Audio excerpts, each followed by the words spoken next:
تفویض اللہ کسے کہتے ہیں؟ اپنے معاملے کو اللہ کے سپرد کر دینا۔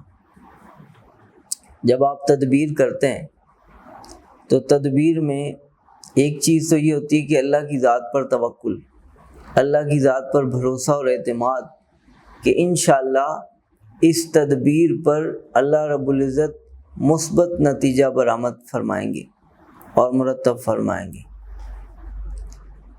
بعض اوقات تدبیر میں آپ کو وہ مثبت نتیجہ نہیں ملتا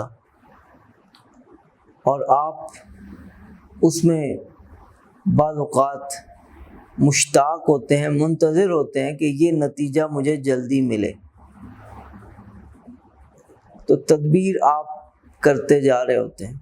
تدبیر کرنا اچھی بات ہے اور تدبیر تو شریعت کہتی ہے اچھے انداز میں کرو، خوب اچھے انداز میں کرو۔ البتہ تدبیر کے اوپر بھروسہ نہیں، بھروسہ اللہ تعالیٰ کی ذات پر، یہ ہے توکل۔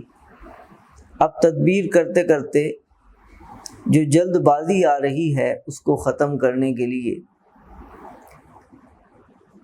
ایک خلق ہے، اسے کہتے ہیں تفویض اللہ، کہ معاملے کو اللہ کے سپرد کر دینا۔ جب آپ نے تدبیریں کر لی ہیں اور نتائج مرتب نہیں ہو رہے تو اب معاملے کو اللہ کے سپرد کر دیجیے۔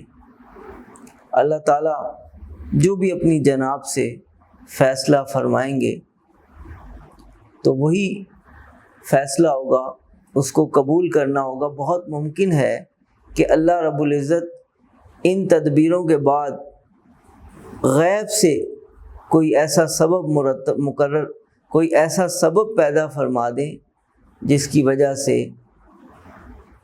مثبت نتیجہ بھی نکل آئے، کامیابی مل جائے۔ تو ایسے میں ہمیں اللہ کی طرف معاملے کو سپرد کر دینا ہوتا ہے اور صبر کے ساتھ انتظار کرنا ہوتا ہے کہ اب میرے معاملے میں اللہ تعالیٰ کی طرف سے کیا فیصلہ آتا ہے۔ اور اس میں تدبیر کو بھی روک دیا جائے کہ جب اللہ کی سپرد کر دی ہے، جب معاملے کو اللہ کے سپرد کر دیا ہے تو پھر اللہ رب العزت اس معاملے میں انشاءاللہ کوئی بہتر ہی نتیجہ مرتب فرمائیں گے۔